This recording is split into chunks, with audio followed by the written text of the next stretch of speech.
Understanding Incoterms is a vital part of international trade. When exporting products internationally, you must agree to sell your goods based on 11 Incoterms. Incoterms is short for International Commercial Terms, which are published by the International Chamber of Commerce and relate to international commercial law. They are accepted by governments and legal authorities around the world. The International Chamber of Commerce have published the latest version of Incoterms, Incoterms 2020, which have come into effect on the 1st of January 2020.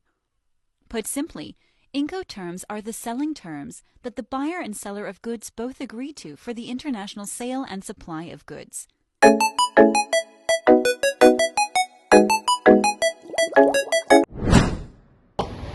Assalamualaikum warahmatullahi wabarakatuh. Saya Nina Mayani. Saya Sufina. Di sini kami akan menjelaskan tentang Export Producer and Document plus Incoterm. Slide ini saya akan menjelaskan tentang Understanding Export Procedure. Export Procedure adalah rangkaian proses terstruktur untuk memastikan barang memenuhi standar internasional dan dikirim secara legal serta aman. Proses ini melibatkan koordinasi antara eksportir, freight forwarder, shipping line, dan bea cukai agar barang sampai ke pembeli luar negeri secara efisien. Oke, slide selanjutnya, Basic Export Process Flow. Flow ekspor dimulai dari inquiry hingga quotation. Lalu, pembeli mengirim purchase order. Setelah kontrak disepakati, barang diproduksi dan dicek kualitasnya. Berikutnya, dilakukan packing dan labeling. Kemudian, booking kapal. Setelah itu, proses custom clearance dilakukan sebelum barang dikirim dan pembayaran diselesaikan. Baik, selanjutnya saya akan menjelaskan tentang dokumen-dokumen penting dalam ekspor. Nah, dokumen ekspor ini adalah persyaratan resmi yang kita ketahui harus dipenuhi selama barang dikirim dari suatu negara ke suatu negara lagi. Terus, dokumen ini juga bakalan memastikan transaksi kita tuh lebih aman, berjalan lebih lancar, dan juga memudahkan sesuai dengan standar perdagangan internasional. Nah, selanjutnya ada beberapa dokumen utama, yaitu adalah faktur komersial. Nah, yang berisi tentang nilai barang, jumlah deskripsi produk, syarat produk, pembayarannya seperti apa, ketentuan penjelasannya seperti apa. Nah, yang kedua ada packing list. Nah, packing list itu menampilkan detail kemasan atau bagaimana keadaan produk, kemasan produk, terus beratnya bagaimana gitu. Terus jumlah kartonnya serta rincian barang dalam setiap paket. Yang kemudian ada bill of lading. Nah, yaitu bukti barang bahwa barang itu telah diterima oleh perusahaan pengangkut sehingga kapal atau pesawat itu tidak ada terjadinya kesalahpahaman. Nah, ada beberapa fungsi, yaitu bukti penerimaan barangnya, terus kontrak pengangkutannya, terus dokumen kepemilikannya. Nah, selanjutnya yang keempat ada sertifikat asal barang. Nah, perlu kita ketahui pasti kita setiap perusahaan itu bakalan membuat sertifikat untuk menyatakan negara itu berasal dari barang itu berasal dari negara mana. Kemudian itu bakalan mempermudah bea cukai untuk memasukkan barang tersebut atau perjanjian perdagangan itu. Nah, selanjutnya ada sertifikat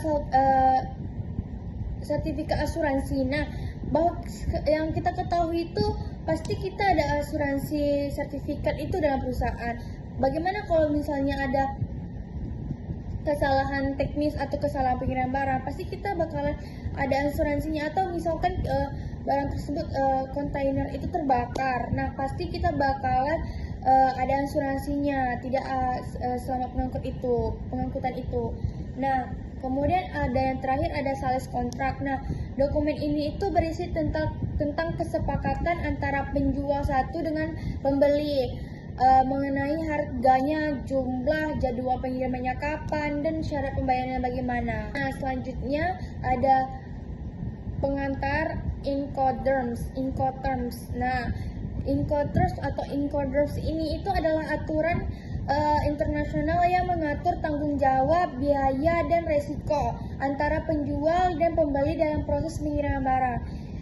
Informasi ini juga membantu menghindari kesalahpahaman, sehingga kita ketahui bakalan siapa yang menanggung biaya tersebut dan siapa juga yang menanggung pengiriman tersebut. Jadi Bea Cukai itu mampu melihat risiko kerusakan barang. Nah, selanjutnya ada kelompok utama Incoterms. Nah, Incoterms ini itu memiliki beberapa, cuman saya akan mengambil beberapa saja. Jadi ada itu Eggworks, yaitu yang dimana penjual hanya menyediakan barang di gudang, kemudian pembeli menanggung semua biaya dan risiko setelah barang diambil. Selanjutnya adalah Free Carrier, Free Alongside Ship, Free On Board, yaitu penjual menanggung biaya hingga barang diserahkan pada titik awal pengangkutan. So, the conclusion, prosedur ekspor memastikan perdagangan internasional berjalan legal, aman, dan efisien. Dokumen ekspor yang lengkap memperlancar custom, menjamin pembayaran, dan mendukung penanganan logistik. Incoterms membantu memperjelas tanggung jawab dan risiko antara penjual dan pembeli.